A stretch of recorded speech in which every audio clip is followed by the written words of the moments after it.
జూపల్లి కృష్ణారావు గారు మాట్లాడుతున్న సందర్భంలో ఢిల్లీలో తెలంగాణ రాష్ట్ర ప్రత్యేక ప్రతినిధిగా మల్లురవి గారు ఉన్నారు. నాగర్ కర్నూలుకి ఎంపీ టికెట్ కోసం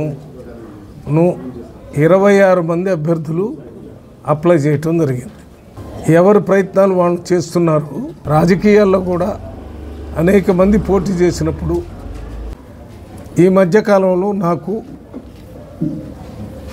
తెలంగాణ రాష్ట్ర ప్రత్యేక ప్రతినిధిగా ఢిల్లీలో ఓ పదవి ఇచ్చిన సందర్భంగా అప్పటి ఆంధ్రప్రదేశ్ రాష్ట్ర ప్రభుత్వానికి ప్రత్యేక ప్రతినిధిగా పనిచేసిన అనుభవం ఉంది కాబట్టి నేను పనిచేస్తాననేటటువంటి నమ్మకానికి కృతజ్ఞత తెలియజేస్తూ, మరి ఇది పార్లమెంటు రేపు జరిగే ఎన్నికలకి అడ్డం వస్తుందేమో అంటే ఇది ఏ రకంగా కూడా అడ్డు రాదు.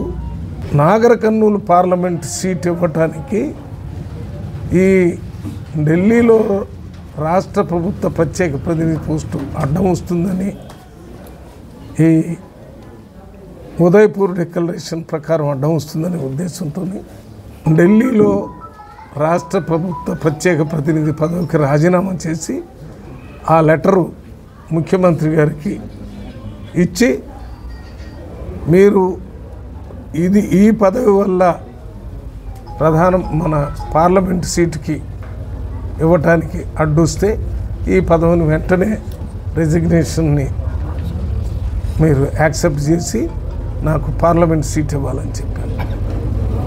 నా లెటర్ ఇప్పుడు ముఖ్యమంత్రి రేవంత్ రెడ్డి గారి ఆఫీస్లో ఉంది.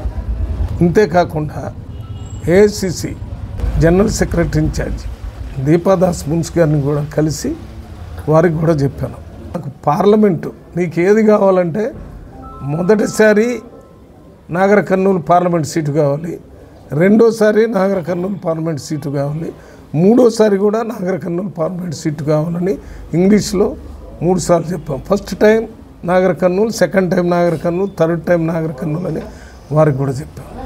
కల్లో కూడా నాగర్ కర్నూలు పార్లమెంటుని పోటీ చేయనని చెప్పలేదు, చెప్పను కూడా.